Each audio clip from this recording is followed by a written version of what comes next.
जिन दोस्तों मां अज सनशहर में साईं जमशेद जी मज़ार तव्हांखे ॾेखारी आहे। उन्हनि खां बाद जेके सनशहर में शहीद असांजा दफ़नानी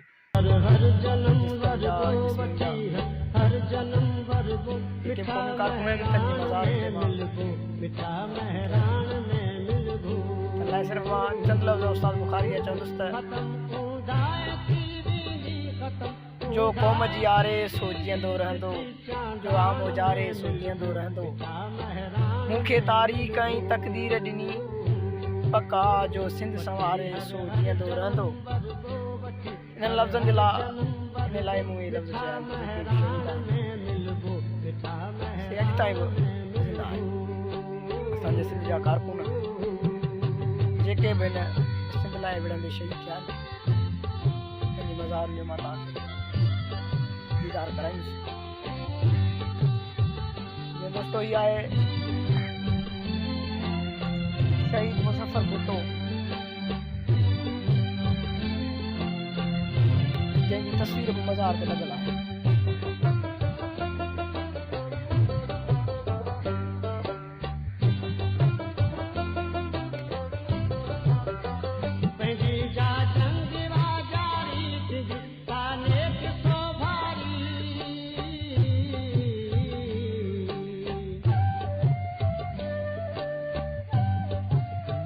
तंहिंखां बाद में दोस्तों मज़ार आहे त शहीद जिस्म वाइस चेयरमैन शहीद अफजल पहवर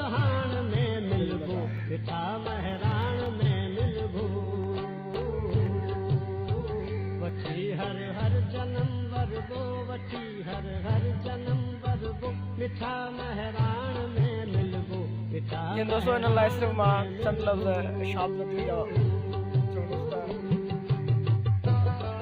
भला मौत कोई मौत ॿुधाए थो अहिड़ा कुठे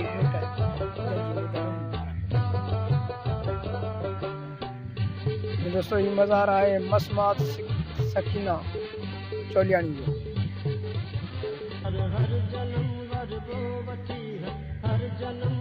आहे शहीद अब्दुल जब्बार रूपला चोलियाणी।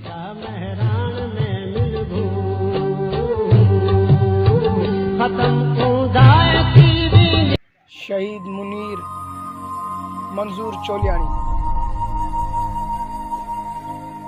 शहीद अंसर अल रहमान सुमरो।